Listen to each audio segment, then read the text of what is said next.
reading room performances. On our podcast, you might recognize his voice as well, but this is the first time that we've been able to capture him to be our guest for his own solo podcast episode as we welcome in Right Worshipful Brother Clifford Jacobs to the Craftsman Online podcast. Welcome, Brother Cliff.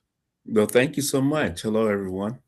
I was telling you before we got started how excited I was for this episode because we tried to have a conversation back in January when I was visiting the Valley of New York and your Scottish Rite Mhm. brothers, and we did a fantastic tour of the St. John's is it chapel? Am I saying that right? Oh, the Cathedral of St. John the Divine. Yes, yeah, that was amazing, and we sat down, and in true New York City fashion, we're sitting real tight in a little cafe, and we're trying to talk about Freemasonry, and just a downpour. Couldn't even hear each other talk. It was just Right. rain was coming, it was bouncing back up at us, and we had started talking about your Masonic career and where things are going, and we were touching onto the topic of this podcast, as we've called it, the elephant in the lodge. We're going to get into esoterics and how important Masonic experiences are, and really bettering yourself either through the interaction that you'll have with your brothers in the fraternity, but also on the personal side, the growth and development opportunities that are there.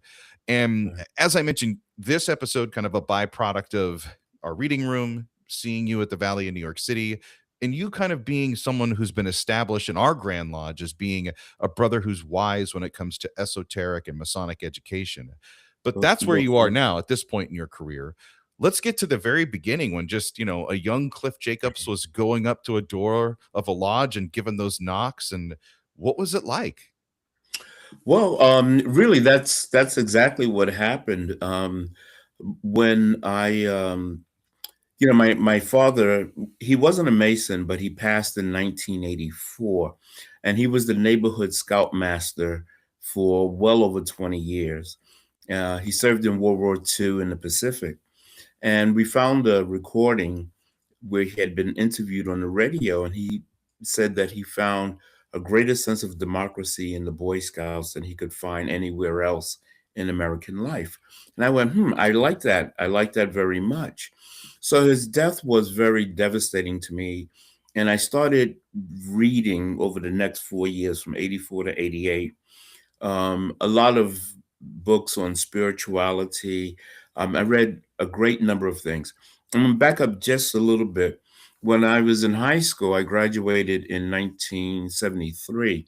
Mm, I had a wonderful teacher who taught a class called Being and Non-Being, which focused on existentialist literature. And so we read, Jean-Paul Sartre and Camus and Martin Buber, Kierkegaard. We read a lot of literature of Kafka, Hermann Hesse. And so I kind of embraced existentialism. I was born and raised in Harlem. When I looked around, I couldn't see God in my community. So I came to the conclusion that if God wasn't dead, he has turned his back on our community, and that anything that was going to happen to me, I had to take matters into my own hand if I was going to have a bright future. So for a long time, I considered myself an atheist until my mm. father died. When my father died, I again I started reading a lot of books. I was searching for something because I guess I felt a void that I was trying to fill. And I read a book which, nowadays most people consider pseudo history, but it just opened my mind to a lot of different things. And that book was Holy Blood, Holy Grail. And I was raised Roman Catholic. I went to Catholic school most of my life. And there were just things in there that I had never thought possible or considered. Mm. So when I moved to where I'm at now, basically 42 years ago, I literally opened the yellow pages to see if there was a Masonic lodge near me. And there was one located not far from where I worked. So I literally walked up to the lodge, knocked on the door, and said, I'm interested in joining. I didn't have a sponsor or anything. And they gave me a petition, and I filled it out and sent it in with the initiation fee. Initially, they sent it back to me and said, "You Hmm. have to fill this out in your own handwriting." I do calligraphy, and I only write with fountain pens. So I put the same application and a check in a new envelope with a note that says, "This is my handwriting." So anyway, in June of 1988 um, was when I was raised a Master Mason, Mm. and so that's really how my journey began. I think it's safe to say that they don't make men like you anymore. Oh, well, thank you, I thank you so seriously much. forgot to include that key point that when we were sitting at the cafe, there was this box on the table, a small, and I thought it was like a glasses case, but it was your writing pens, and you carry them with you Right, everywhere you go. And I was like, oh, cool. absolutely. And I thought I'd open it up and just see like a nice cross pen or something, but there was that special style. And the one thing that you said about them that has stuck with me was the fact that using those pens, you get a little ink on yourself. Right, yes. And those of us who use fountain pens, when we get ink on our hands, it's not a big deal. We wear it as a Yeah. badge, Yeah. to say, for the cause, so to speak. And being that I went to Catholic school, I went to school at a time when we could not use ballpoint pens. We could only use fountain pens. And Mm, so that has stayed with me, as well as my older brother. right. He only writes with fountain pens as well. But a little bit of that esoteric allegory is even there, and the fact that you use a pen, that the ink stays with you, the memory is Uh, carried on. It's just, oh, it's so deep. I love it. And the other part that shocked me was when you said, "Yeah, I've been a Mason now for almost 40 years," and I almost dropped my fork, and I like looked at you, and I'm like, "There's no way!" Like, when I did you know, join Mason? When you were 10? right. Well, So, it was interesting because I when I first submitted my petition, I was 33 years old, wow, and that's a bit old to be a Mason, honestly, right? I joined when I was in my mid 30s as well. no, I think it's a good age. Hopefully by the time you reach that age, you're kind of settled Mm, with your family, your occupation, and I think it's almost a perfect time. And as it turns out, I'm the third child born in my family, and I'm born exactly 33 years after both my mother and father. They were born in 1921, and I was born in 1954. So it all seemed to make sense to me that it was the right time and it was the right thing to do. And it's certainly one of the best things or best decisions that I've ever made in my life. absolutely. And that was the point that got me. When you revealed that, I was like, my dad was born in 55. Like, this guy that I'm having this conversation with, that I'm calling brother, could easily have been my dad. But I want to back up a little bit. And I know you're the kind of guest that I can ask a question to, and this is going to be a Sure. great conversation here. I was recently listening to um brother RJ Dorian. He's a past master of a lodge in the city.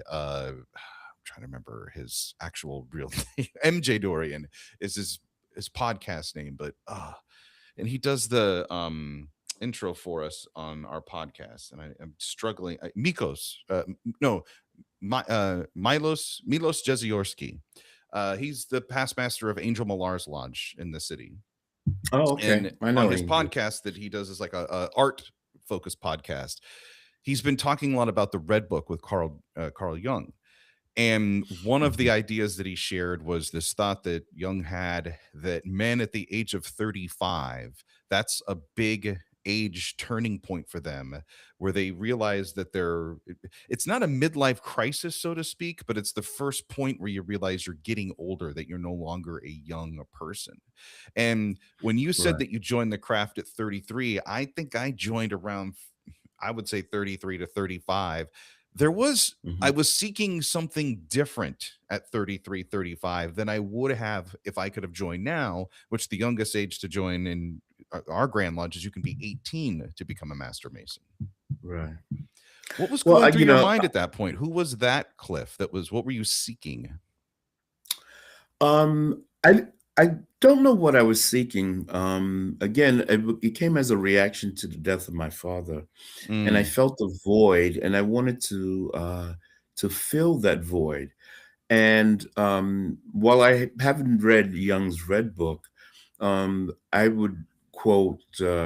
I think, Joseph Campbell, because he says, not that I'm a hero, but sometimes the hero's adventure begins with the death of the father. Mm, And that's what happened to me. That's what out on my set me on my quest. And again, I was reading all kinds of things. I had a lot of Masonic books too. So when they came to interview me and I told them I had been reading books, I had a stack like this that I brought out and showed them that I had been reading. So it was really again, it was that, I had to really turn my back on, my faith, Christianity or Catholicism, and the death of my father kind of brought me back mm, to the fold. And so I was looking for, but I didn't want to just, go to church on Sundays, because that wasn't going to do it for me. I was looking for something just a little deeper. I wanted to mm, go, further down the rabbit hole. I didn't know what to expect, but I could say this from my reading of Freemasonry, I fell in love with Freemasonry in books on paper. When I finally was raised to a degree of Master Mason, actually, I was quite disappointed with what I found, because I was like, this is not like what I had been reading about.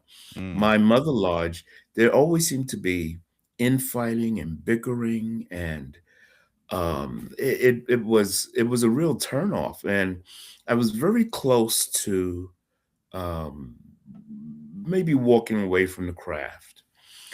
In New York City, in the five boroughs, you'll find that Freemasonry in the boroughs can be very incestuous. You run into the same people all the time talking about the same things. And I knew there was more to Freemasonry than what I was encountering in the flesh. mm. So I started to spend more time in Manhattan, and got involved with the Scottish Rite, where you meet brothers from a broader spectrum. And that's when things really started to pick up for me. Yeah.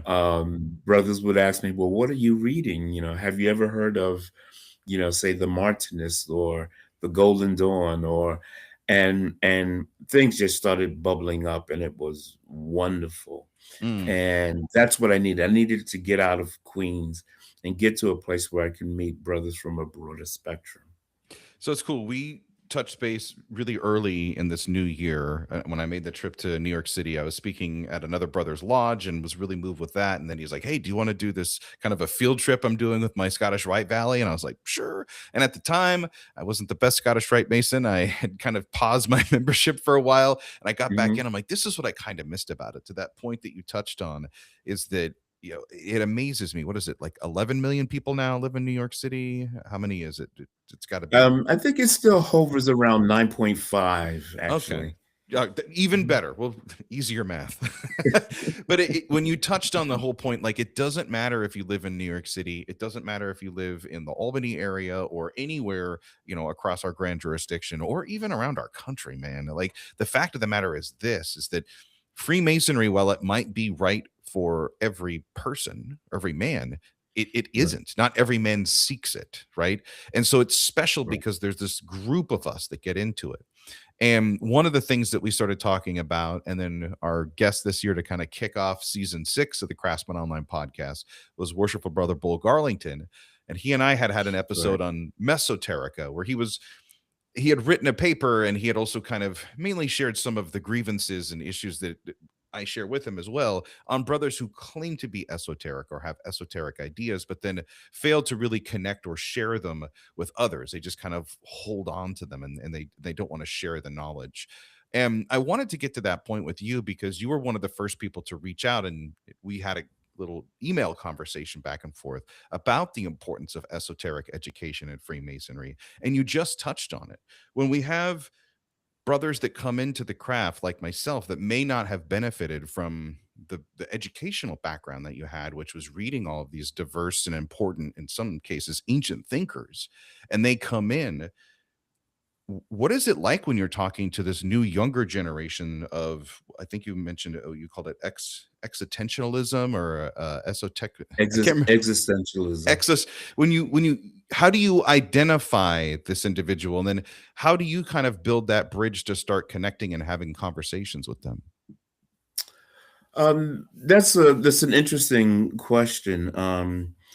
It brings to mind a number of things. You know, I sometimes, when if I'm writing a paper or something, I have some pop culture references. You know, and there's a book, there was a Hmm. book that was written, and it's very popular in the inner city. It was written by a guy named Iceberg Slim. You know, I think he was a pimp and a drug dealer, Jeez. and With a name like that, you and he said, you know, he said, you don't sell drugs to people, you sell people to drugs. He says, Mm, because people have addictive personalities. All you have to do is bring them in contact with it, and then they'll get hooked themselves. So I think a lot of times in Freemasonry, there are men out there, you know, who have Masonry, basically the principles in their heart. You just have to bring them into the fold, but they're basically already on the path, or they're already into Masonry. I find that a lot of younger um, brothers or younger men coming into the craft, they're already coming in with a heightened sense of what they want out of this fraternity. And mm, what they want is not um, steak dinners or playing poker on the weekend. They're looking for something a little deeper. Perhaps it's from seeing a movie like National Treasure or From Hell, you know, which is kind of about, you know, Jack the Ripper, mm, or reading some of Dan Brown's books. But they're coming in with this sense that they want a meaningful experience. They have a social life, and so they don't need masonry to have a social life. And that's what I felt as well. I didn't need masonry to have a social life. So I think the younger men, they're coming in, they're hungry. They're mm. hungry. And I think one of the things I might have mentioned when we were having lunch, I really don't refer to myself anymore as an esoteric Freemason, Yep. because I think Freemasonry is inherently esoteric. So it's you know, you don't have to say it twice, basically, because we have a unique set of teachings that's not really accessible or available to, let's say, the profane, you know, those who are not Masons. So I think the sort of esoteric side is already there. It's just a matter of discovery, you know, when Mm. you I just not that this is esoteric, but you know, there's one part of you know, our ritual, and I don't think this is really giving anything away. It said, you know, we are traveling on the level of time to that undiscovered country from whose bourne Shakespeare. no traveler Yeah. is born. I didn't realize that was from Shakespeare, but Mm. when I was reading it, it was set off in quotations as if it came from somewhere else. And then I think I was watching Hamlet, and then I go, ah, you know. Now that's not so esoteric. I mean, but the idea is that I think there's more to Freemasonry and our ceremony than what meets the eye. And I think if one kind of just studies it and reads it and apply oneself, there are lots to be discovered. There's a lot to be Hmm. discovered. Yeah, I hate the expression, you only get out of Freemasonry what you put into it. You could say that about your career. You could say that about, your interactions with, your kids' sports events. It's Right. true for every. I think the interesting thing about Freemasonry that you touched on is that you can take anything out of Freemasonry and it will lead you to wherever you want to go. And if you True. find a little gem like that, that breadcrumb will take you down a path. And here's the other cool thing, as you had kind of alluded and mentioned, and what I found so special is, how many other groups are you a part of where they say, "Hey, do you want to go tour a chapel in New York City or in town? Let's just say it's your town, any town, USA, on a Saturday afternoon or Saturday morning, and we're all going to meet here at 10 o'clock. And there's groups of guys, and you see them all hugging each other, like so happy to meet each other. It never happens. Like no other group that I'm part of, except my family, can you Right. replicate that? And I just use the key word there, right? Like family, and that's what happens is that, like yourself, like you have these men, these who are either truth seekers or seeking light because they're trying to find an answer to something that they can't figure out themselves. They've given themselves up to a higher power, whether they've realized it or not, that this problem is bigger than me, and I got to go find, and I need some direction to get there. And then they find other guys who, if you look at life as like a giant tapestry, we all have these individual threads, but we're coming together with different colors and different lengths of, and we're making this beautiful artwork. And you're like, wow, I would have never met these guys. I would have never exchanged these Right. ideas or gotten more if I hadn't taken this very important step right here. Yes, absolutely. I think there's a quote about art, and I don't know who said it initially, but I kind of taken it and adopted it for myself. And I say that I need Freemasonry in order to elevate my life above the mundane patterns of history. Because otherwise, it's the daily grind. You get up, you go to work, you do this, you do that. But Freemasonry takes me out of that mundane pattern of history and Mm. brings me somewhere else, and I appreciate it for that. Um, and Freemasonry has helped me in my occupation, and as well as my occupation has helped me in Freemasonry. One of the, and our listeners probably going, when are they going to start talking about elephants in the lodge room, and what did they mean Oh, by right. that? And I did want to get to this point because we're building to this direction. And trust me, listener, we got you. Don't worry. Um, you, when we talk about the experience of masonry, you went to the old fable of the blind men describing the elephant, and I was wondering if Right. you could kind of summarize that and then also use that, the wonderful point that you made using that parable. Well, it's a Sufi parable, and Sufism is the I guess you can say it is the esoteric side of Islam, in as much as Gnosticism is the esoteric side of Christianity, or studying of the Kabbalah is the esoteric side of Judaism. But the idea was that, these blind men heard that this creature was coming to town. It was called an elephant, and they wanted to find out what this creature was all about. So they went down, and one of the blind men felt the elephant's leg and says, "Well, it sort of feels like a tree. It's kind of big and thick around." Another one felt the elephant's ear and said, "No, no, it's flat like a rug." Another one felt the elephant's what is it? It's not the The tail? tusk, but not the tail, but the trunk of the elephant. And said, "No, no, it's long and slender like a snake." So they each came away with a different impression of what this thing was, based on the part of the elephant that they touched. And I think Freemasonry is a lot like that. I Mm. think when you come into the craft, um, it depends on what you're looking for, and how do you measure customer satisfaction? If someone comes in and they get together with a group of guys and they want to go out to dinner and then maybe smoke cigars and have some whiskey and stuff, and you ask them as a Freemason, you know, are you satisfied? And they say, yeah, I'm totally happy. Then that's fine. That's all right. I have nothing against that. That's customer satisfaction.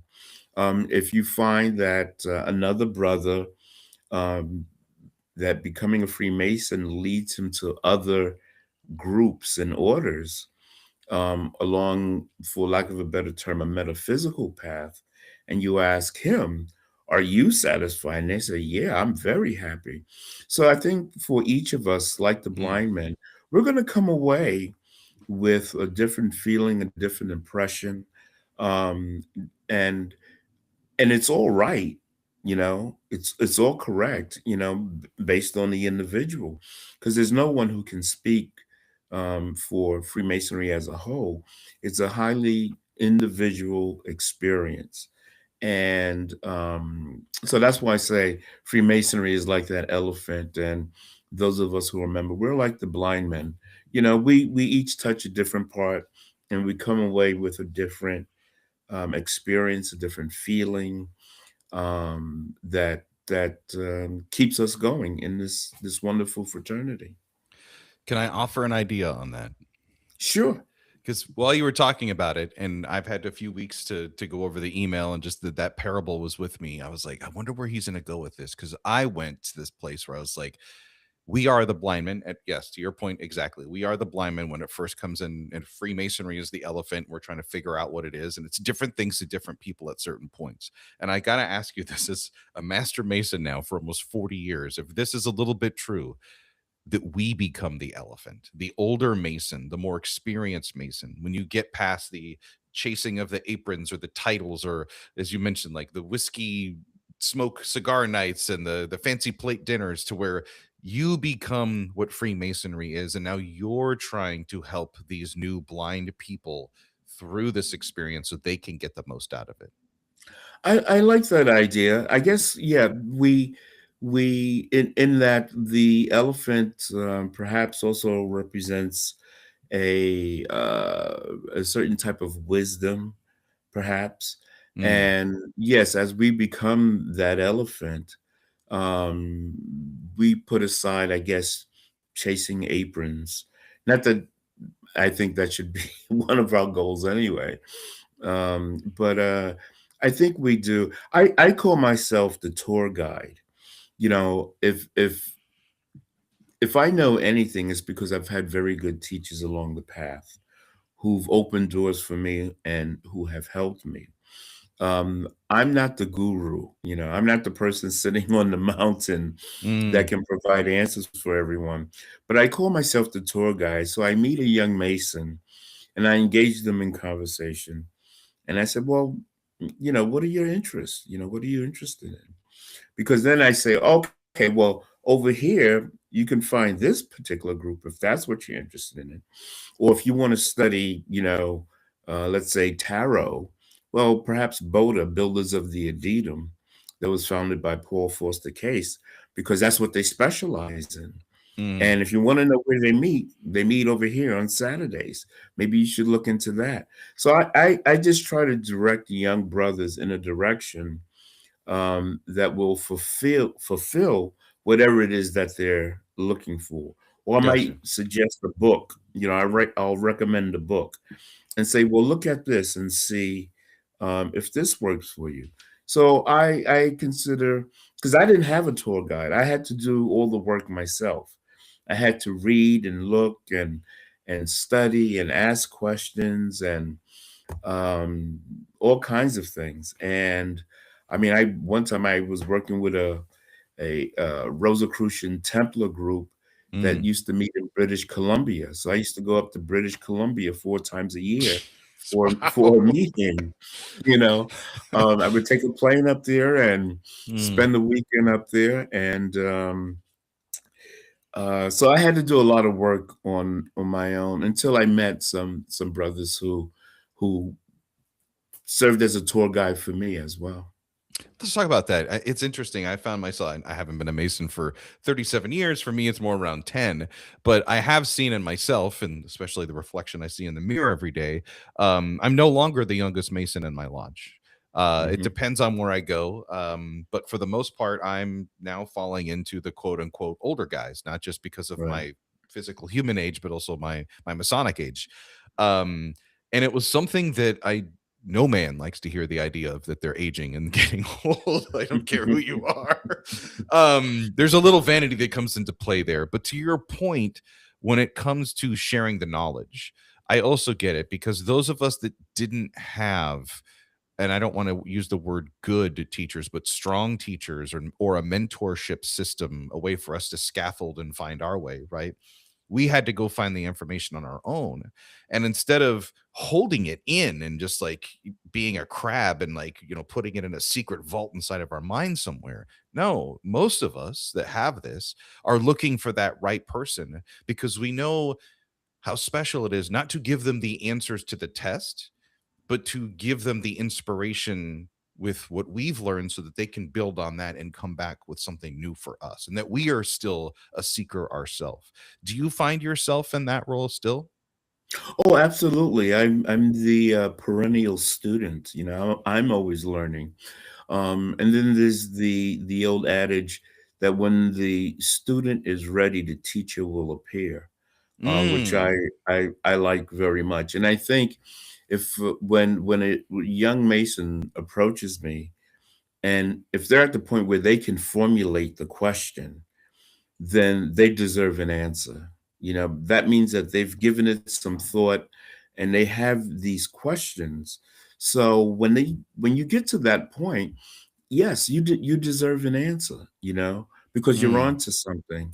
And if I can help them, not so much by giving them the answers, but pointing them in a direction where they can discover it for themselves. And it's all about, this knowledge that we pursue outside of Freemasonry. It's only to try to improve ourselves and make ourselves better. It's not to walk around with our chest puffed out, thinking that we are better or superior to anyone else. Um, I think I think that's a little bit of what Bull alluded to mm. in his paper. No, no, I've never met anyone who was studying the more esoteric aspects, not only of Freemasonry but other things. I never felt that they were doing it to make an impression on anyone. They were really truly seeking a deeper understanding of themselves in relation to the world that we live in.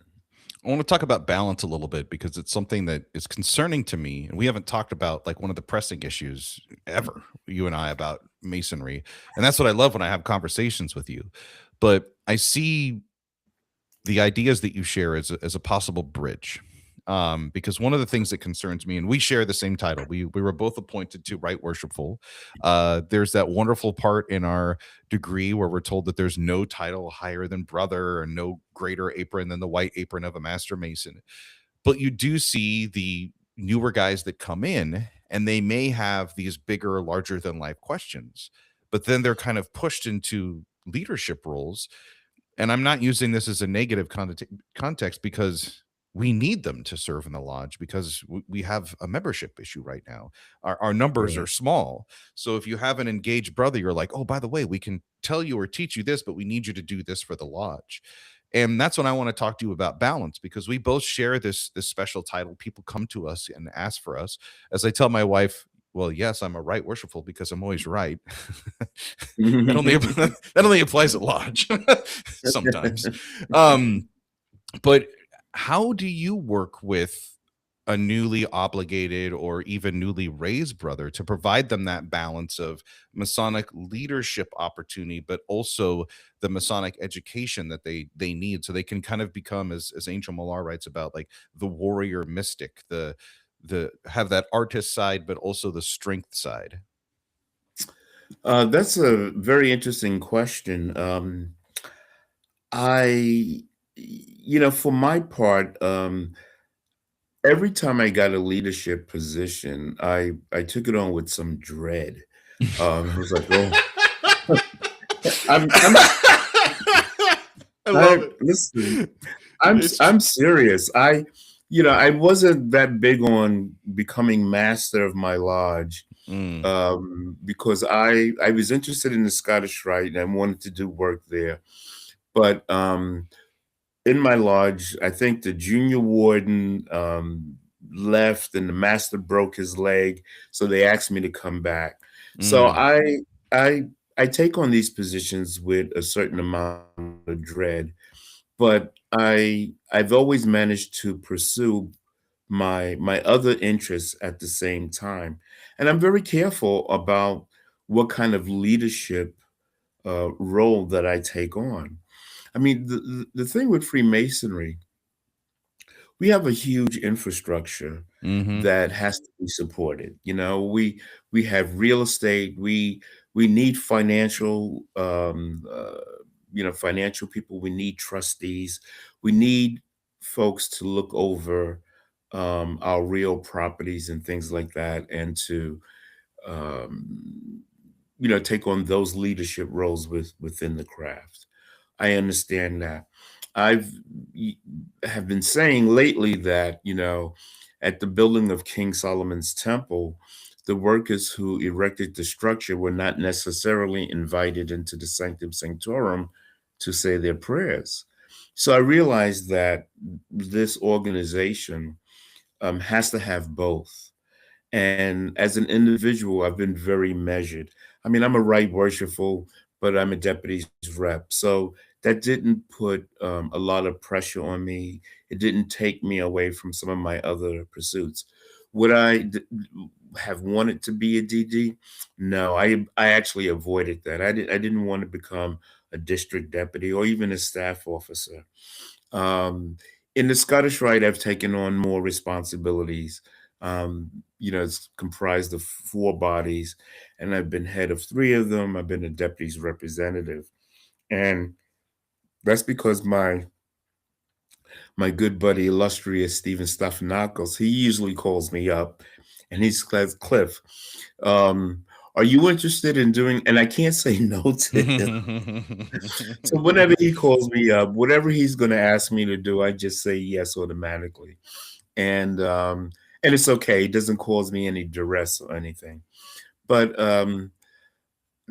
you just have to watch how much you want to take on.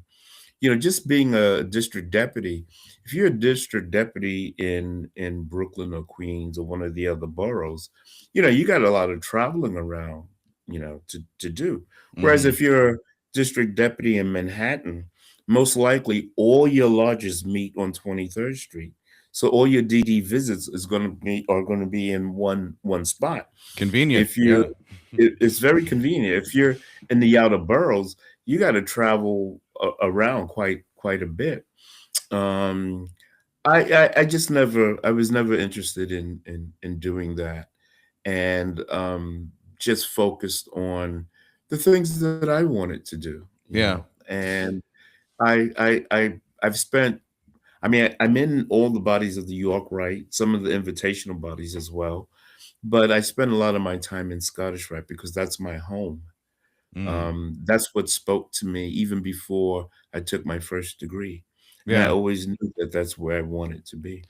I think it's kind of a tricky thing. We had a brother at my home lodge, Mount Zion 311, in Troy, New York, and this brother, I mean, at that point in my Masonic career, I hadn't seen somebody come into Masonry that was that ready to be a Mason, just intellectually. Like he was a reader. Mhm. He was asking questions that every answer I gave to him was, I don't know, but we'll find out together. Because I was so excited to get to do and who gets excited to do degree proficiency in catechism study with somebody, because I knew it wouldn't be about the memorization. I knew that every Right. session that we would have would be about the bigger things that we'd get to really talk about, and that's what fires me up about Freemasonry. Long story Mhm. short, was not one of the better worshipful masters, and we thought he would be a great, oh man, he's so good with the degrees and he understands. No, the two didn't connect.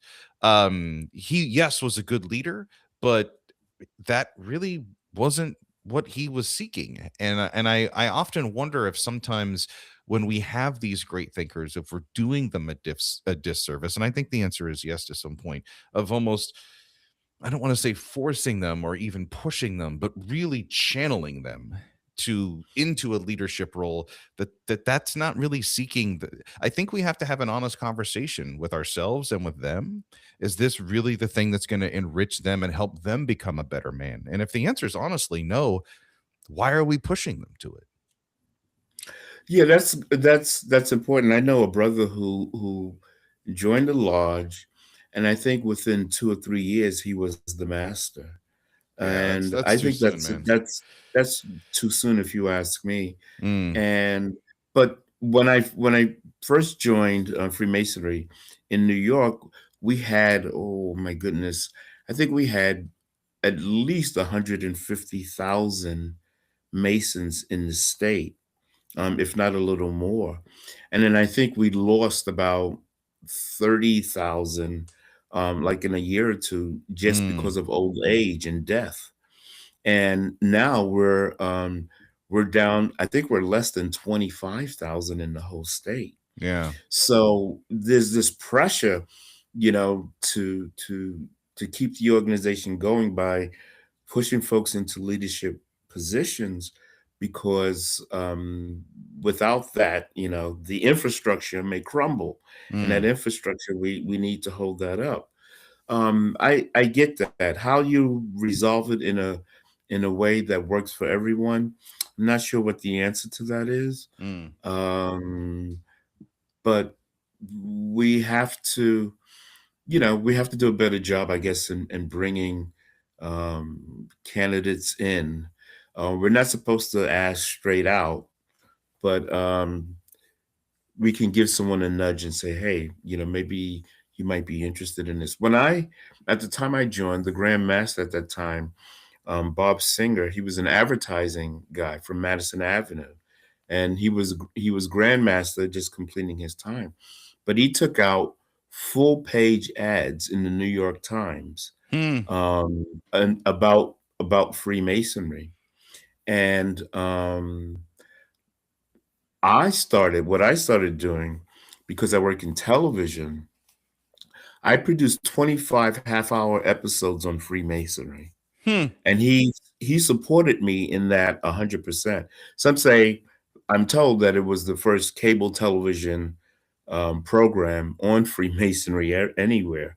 That wasn't But an I would expose bring or anything naked. It was a a pro it was Freemasonry just show. Yeah, Yeah, it was just talking about, we spoke about our charities, our blood yeah. drives, the youth programs. It was just really sharing with folks who we are and what we do. No secrets were Mm-hmm. exposed. And we did get some members because of those TV programs. Um, and I just think we have to not go out and stand on the corner and beat the drum and bring just anyone in, but I think we probably need to do something to bring in more members. My friend Spiridon, may he rest in peace, and I would say to him, I said, Spiro, we we we used to have over 100,000 Masons in the state of New York. Now we're only down to about 25. I He know. says, that's still 5,000 too many, because he would say that's still too many, Yeah, because yeah. he was all about quality and not quantity. That's a And position that I've had to evolve over time and become comfortable with the idea that when I say it's meant for everybody, but not everybody's. It's not. It's that. right. It's esoteric in that it's special to the right people. Brother Cliff, I got two questions left. I know that we're getting close on the amount of time that we scheduled for tonight. Are you okay with two more questions? Sure. Yes. All right. Absolutely. All right. I want to talk a little bit about innovation. I know the ritual says we're not supposed to do any innovations to the craft, but you've been a Mason now for almost 40 years. Technology has definitely evolved. Information is Mhm. so much faster for us to get, especially in Masonic education. I don't even know when you first joined, was the Robert R. Livingston Library in the Grand Lodge building with access to all of the books and records that we can go to today? Oh yes, absolutely. I mean, it was a little more open because I knew the librarian very well, Mm. and he used to just let me roam the stacks, and I You could were that just guy. scan the shelves, and I would find interesting things, to check out. Excuse me. Bless you. Thank you. So he would let me, Roman stacks, and it was very open. Now, everything is a little more organized and under control, and that's fine. Mm. But the library was there. But what was your original question? I think I might Well, have strayed I away. was kind of no, I hadn't asked yet. I was just curious. Mm, We're talking about innovation and the role okay, of technology and how information is technology. more Yes, available now. And I have seen it, especially just in people that came through the North Star program before COVID versus interested gentlemen that we had post COVID. The questions were right. way more in depth, way more about the degree structure. They had done their research, so to speak. What is it like now when you're interacting with these young guys that are either in your Scottish Rite Valley or in your mother lodge, and they're asking you questions, and that they're able to use, this thing right here with Google, everything's possible, but they're coming to you for your perspective. Like, what has that innovation been like through the craft? And how do you feel about where sources of information are going to come for the next generation of Masons? Well, I think you have to be a more discerning reader, and before you can, so that you can understand just what it is. I mean, there's a lot of websites out there, Mm, and it's like you have to be able to discern the quality of what you're reading. I mean, growing up, how do we know the quality of fabrics? Wool versus silk versus burlap. Who mm, teaches us that? How to discern that? Oh, wait a minute, silk. This is better. This feels better than wool, and cotton feels. We have to just be more discerning, because there's a lot of stuff on the internet. I mean, I like technology, um, but I think we have to use it perhaps in moderation. mm, Maybe I'm showing my age now. We in the Scottish Rite, a lot of the degrees now are on or files or DVDs, that mm-hmm, we show the candidates, as opposed to doing the degree live. I actually prefer to watch the degrees live than to watch. I think one time we showed maybe 6 or 8 DVDs in an evening, and I found that very exhausting. I think if mm, it was a live performance, it might have been a little easier for me to sit through. So technology is great. Like I said, when I came in, I started doing the TV program, and I think I used it wisely, and it helped a lot. I think communicating with the membership is a lot easier. Certainly, the job of a secretary is a lot easier because of technology. A lot of lodges, when I came in, were still taking minute meeting notes by by hand. hand. Oh, jeez. A lot of that was going on. Painful. We weren't Yeah. we weren't using computers to maintain records, and Mm, so a lot of it was still handwritten notes. And as much as I'm a big fan of, the art of handwriting anything, letters, journals, whatever, I think using the technology to keep better records of what we're doing mm, is a plus. It's something that was long overdue. right. I like the idea that the library is scanning a lot of books, so you can download the book, as opposed to having to go to the library. Although that's a wonderful thing to do, but you can share a particular book with perhaps more people. So there are benefits of it. Right. The technology is good. One of the things that that well, probably at this point, is not as major concern. There was a time when we used to send out actual meeting notices. We would Mm-hmm. stuff envelopes and mail them, because I know of a member of the Scottish Rite. He was an illustrious. He did not have a cell phone, and he did not have a computer. Hmm. So when we switched to sending out meeting notices by mail, he wasn't getting anything, so there was no communication with him. I used to keep up a handwritten correspondence with him. I used to write him letters and he would write me back, and we communicated like that, which was fine by me because I love writing letters. I sent one out today, as a matter of fact, to a brother.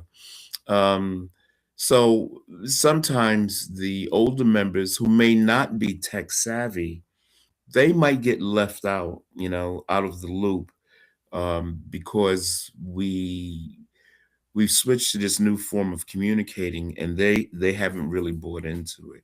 Mm. The other thing I think you touched on too, there's really a value in perspective.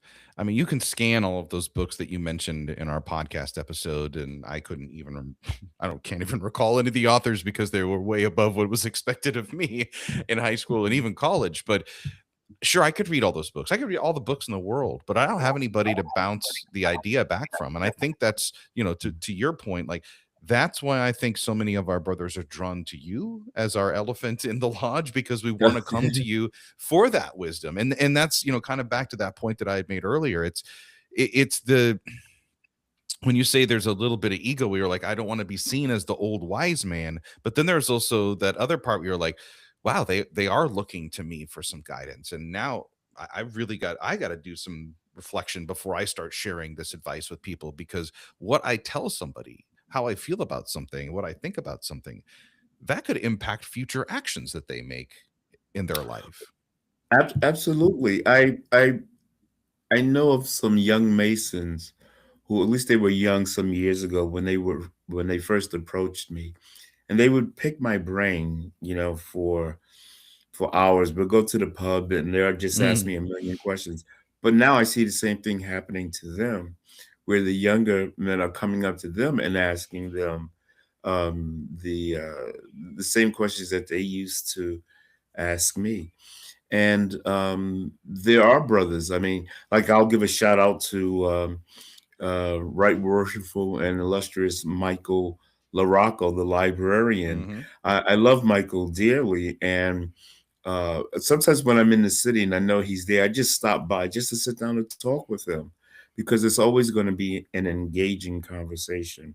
So I do seek him out, and there are other brothers too, and it's a wonderful thing because I have tons of books in my house. Mm, I'm overflowing with books, and I remember when I first became a Mason and I was reading a lot of books. And right after I read Holy Blood, Holy Grail, I was so excited. I tried to engage people at work in conversation, and they would all just give me this strange look. mm. And I was like, "Ooh, okay, I can't talk about this stuff with everybody." So it it was kind of lonely for a while because I was so hyped and pumped up with all this new knowledge and information that was coming to me, and yet it was hard. And as I started out by saying,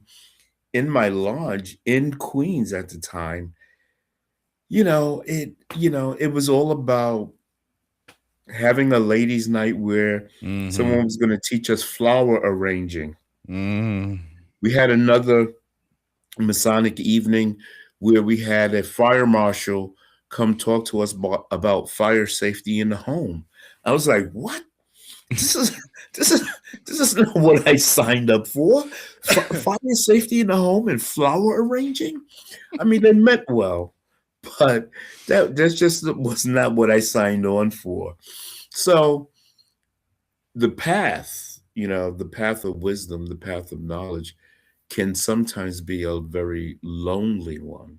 Mm. Um, and hopefully, if you are a Freemason, you do run into kindred spirits that you can sit down and have these conversations with. But sometimes I think people who don't have the benefit of belonging to an organization like this, Yeah. it can be very lonely. Yep. Who do you discuss these things with? Yep. Oh, and this is, I think the other thing too, what I loved about this episode is we kind of knocked down that myth that, the old guys don't want to talk to the young guys. That's not true. The That's old not guys true. are here for the same reason that the young guys are. So, young guys, quit being such wimps and go talk to the old guys, because you're going Right. to learn more than you could have read in 5, 10, 20 books. You're going to get literally the cliff notes. Oh, I missed it. All right, I'm going to get you out of here on this one because we are in the advice portion of the episode. And the thing I loved most about, our talk was we talked about the elephant, and we kind of used that parable as our allegory, as our story of Freemasons seeking their way through the craft, and then maybe perhaps the idea of us becoming the elephant in the lodge.